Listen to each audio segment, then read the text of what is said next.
എത്തി എന്റെ പ്രിയപ്പെട്ട വട്ടനാത്തറ പഞ്ചായത്ത് അംഗങ്ങളെ, യന്ത്രം എത്തിക്കഴിഞ്ഞു.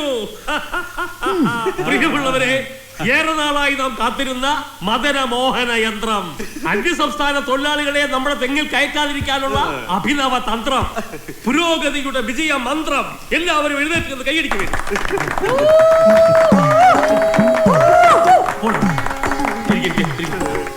ഇനി സ്ത്രീ ശാക്തീകരണത്തിന്റെ കാലമാണ്. ഇപ്പൊ തന്നെ നമ്മൾ പഴയ പോലെ തെങ്ങിൽ കയറാൻ പുരുഷന്മാരുടെ ആവശ്യമില്ല. സ്ത്രീകൾക്കും ഈ യന്ത്രം ഉപയോഗിച്ച് തെങ്ങിൽ കയറി തേങ്ങ ഇടാം. ഈ 7-ാം തീയതി നമ്മുടെ ഈ പഞ്ചായത്തിലെ ഭാമ എന്ന പെൺകുടി ഈ തെങ്ങ് കയറൽ യന്ത്രത്തിന്റെ ഔപചാരികമായ ഉദ്ഘാടനം നിർവഹിക്കുന്നതാണ്. ഈ യന്ത്രം ഉപയോഗിച്ച് ചക്ക ഇടാൻ പറ്റുമോ പ്രസിഡന്റ്? ചക്ക നിന്റെ അമ്മയുടെ പെണ്ണുങ്ങൾ ഇരിക്കുന്നു. മൊത്തം എത്ര യന്ത്രങ്ങൾ വാങ്ങി? എന്താ മൊത്തം എത്ര യന്ത്രങ്ങൾ വാങ്ങി? മൊത്തം 40. കൃത്യമായ കണക്ക് പറയും പ്രസിഡന്റ്.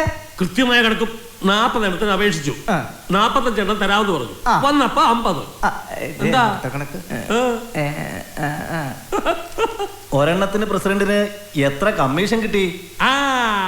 എന്തിനേയും ഏതിനേയും സംശയത്തോടെ വീക്ഷിക്കുന്ന പ്രതിപക്ഷത്തിന്റെ സമീപനമാണ് ഈ നാടിന്റെ ശാപം. ഞാൻ ഈ പഞ്ചായത്തിലെ പ്രസിഡന്റ് ആയതിനു ശേഷം ഈ നാട്ടിൽ ഒരു കൊലപാതകം നടന്നിട്ടുണ്ടോ? ബലാത്സംഗം നടന്നിട്ടുണ്ടോ? ഇല്ല. ഒന്നും വേണ്ട. ഒരു ചെറിയ മോഷണമെങ്കിലും നടന്നിട്ടുണ്ടോ? ഒരിക്കലുമില്ല. ചെറിയ മോഷണമൊന്നും നടന്നില്ല. ആരാണ്? പക്ഷേ വലിയൊരു മോഷണം നടന്നു കഴിഞ്ഞു സേട്ടുവിന്റെ കടയിൽ. എന്ത്?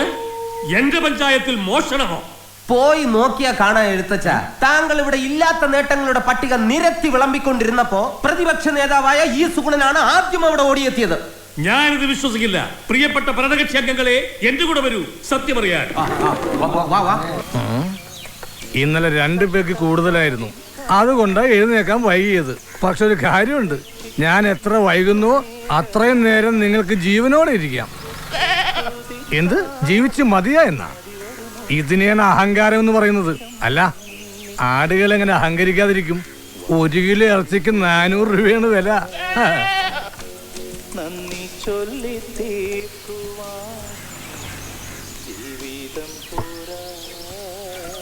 ഇന്ന് സ്വർണത്തിന് എങ്ങനെയുണ്ട്? സ്വർണത്തിന് സുഖം തന്നെ, പനിയും വയറിളൊക്കെ ഒന്നുമില്ല.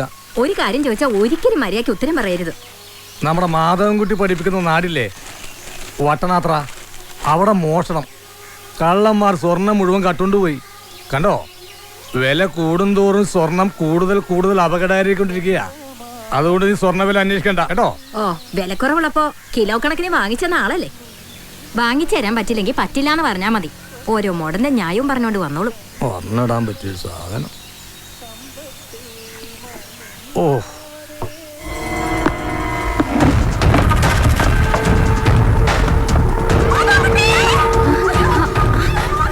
അതാ മാഷിന്റെ വീട്ടിൽ നിന്നല്ലേ? അതെ കർത്താവേ, എന്തോ അപകടം പറ്റുന്ന തോന്നുന്നത്. വേഗം വാ.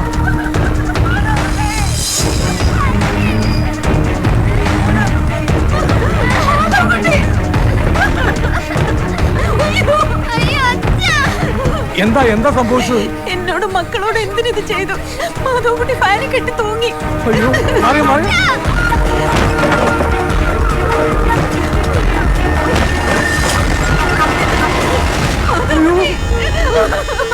ഒന്ന് നിർത്തുന്നുണ്ടോ? ആകെപ്പാടെ നാറ്റക്കേസാക്കി കളഞ്ഞല്ലോ. പിടിച്ചോളണേ, ഞാൻ താഴോട്ടിറങ്ങാം.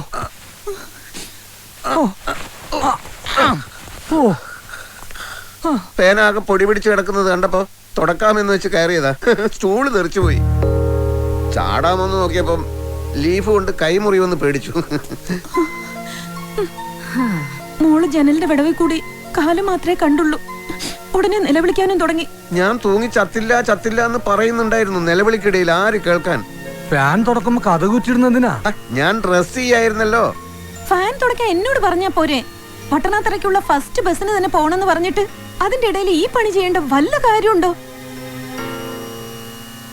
ഞാൻ ചത്തു എന്നുള്ള പ്രതീക്ഷയിൽ വന്നിട്ട് നിരാശപ്പെടുത്തേണ്ടി വന്നതിൽ ഖേദമുണ്ടാൻഡോ. സാരമില്ല. പക്ഷെ ഇനി ഇവിടെ നിന്ന് നിലവിളി കേട്ടാൽ ആരെങ്കിലും വിട്ട് ചത്തൊന്ന് ഉറപ്പ് കിട്ടിയാലേ ഞാൻ ഇങ്ങോട്ട് വരുള്ളൂ. പുറത്ത് ആള് കൂടിയിട്ടുണ്ട്. അവരോട് ഇന്ന് കാര്യം പറ. മാധവ, രവി, ചെറിയൊരു തെറ്റിദ്ധാരണ, അത്രേ ഉള്ളൂ. എന്തായാലും ഇവിടെ ഒരു അത്യാഹിതം നടന്നാൽ കുറച്ചു പേരെങ്കിലും ശ്രദ്ധിക്കാനുണ്ടെന്നുള്ളത് സന്തോഷമുള്ള കാര്യമാണ്. എന്നാലും എന്താണ് സംഭവം? അത് വിശദമായി ആൻഡോ പറയും. ഇനിയും വൈകിയാൽ എന്റെ ബസ് പോകും. ഇവരെ എന്റെ ബാഗ്